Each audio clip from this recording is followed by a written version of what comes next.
Remember, Jesus Christ, He brings us together. Whether you like it or not, He brought us together. Will we act like it? And so here's your challenge for the week. Romans 12:18, I shared this with you last week, but I think it's really important. If it is possible, as far as it depends on you, live at peace with everyone. How can we do it? By Jesus Christ, who unites us all. He is the one who brings us all together. And so my question to you this morning is, with whom do you need to let Christ bring you together? Maybe it is a neighbor, like the story.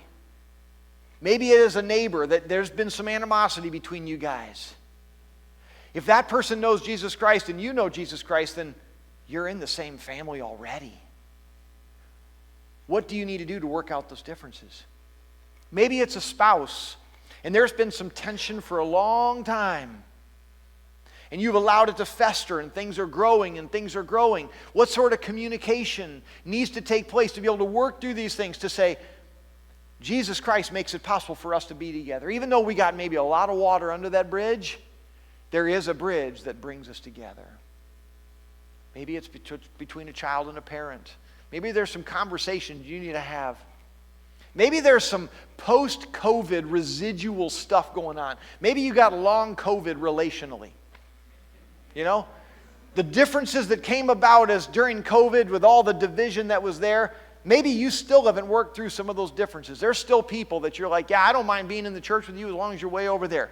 And then God says, yeah, but today I put it on your heart through the Spirit. I want to remind you, you are fitted together. You're next to each other. Where do you need to let the Spirit of Christ do the work in you to bring reconciliation? As we go forward this year, as we go forward in 2024, especially as we get tighter to the election, it's okay if you want to put some stuff on social media. But are you putting things on social media that are dividing? Are you putting things on social media that are uniting?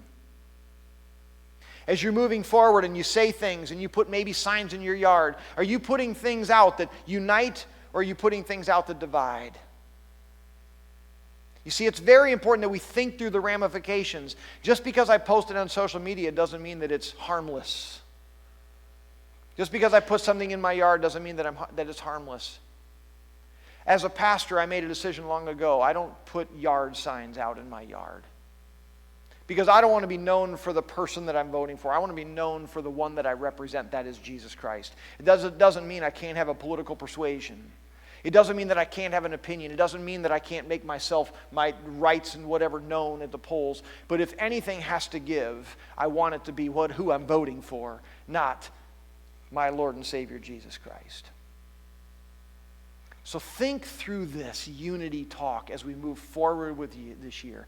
It matters today. All right?